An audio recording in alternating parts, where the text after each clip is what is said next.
Yo, what's up guys, how's it doing? Today we're going to be taking a look back at the Galaxy S6 because it's been released for quite a while now, and in that time its price has gone right down and it's very competitively priced with the other sort of mid-range phones that you'd find out there.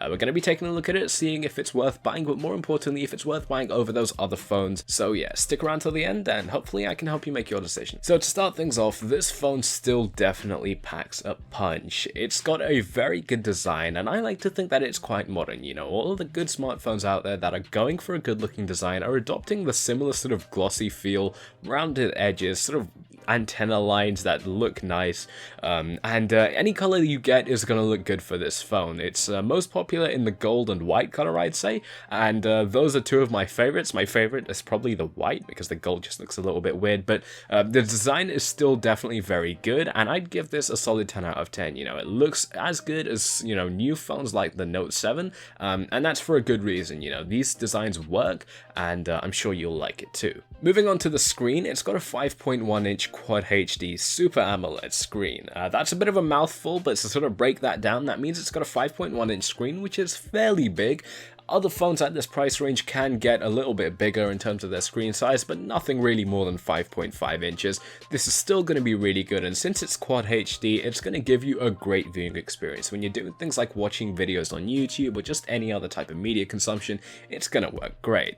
In terms of its Super AMOLED screen, this is very good for colors because if you're running something like a black wallpaper, let's say, the pixels will actually turn off, and that way you save battery, but you also get a better contrast, and the screen is just a little bit better. Overall, this has been an amazing experience to use. I mean, you can't really get much better than this, and because of that, this is also another 10 out of 10. There's really not much to improve on here. It's everything you can ask for, and aside from the screen size being a little bit smaller than you might like, you gotta give it to them, it's still very good. So this phone has got the best specs for gaming. You know, if you want to play anything, you're gonna be just fine with it. Any phones being released this year, 2016, even 2017, are gonna work just the same as this phone, and that's because it's got those top-end specs. The phone also has a fingerprint scanner, which is really cool to see. Obviously, this phone is a little bit older now, but this has been a standard for a few years now. It still is a little bit slow, you know, you're not going to find too many things to complain about, but other phones priced at this range will be a little bit faster with their fingerprint scanners, of course, depending on what you're buying,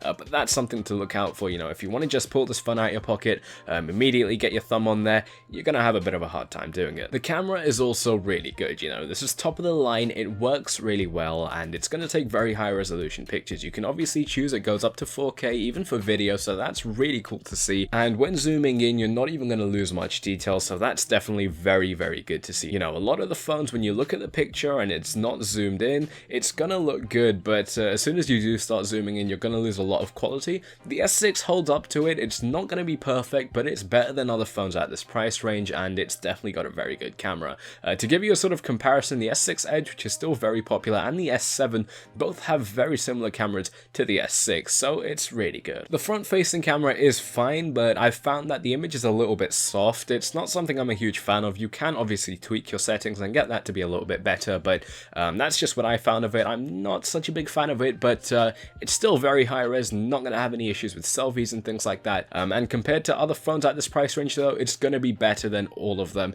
Samsung just exceeds in that sort of camera range. So overall, the Galaxy S6 still packs a huge punch. It's got a lot of things inside of it, a lot of new features that even phones at this price range won't have, and considering it's Samsung, you know, you're getting a great build quality, something that you know is reliable, top of the line, at least at one point, and it still is doing very well. Anyway guys, thank you so much for watching this video. I hope you've enjoyed it. If I've helped you out, make sure you hit that like button, leave any comments below. If you want to talk to me, leave any suggestions for next videos as well. Thanks so much for watching, and I'm out. Peace.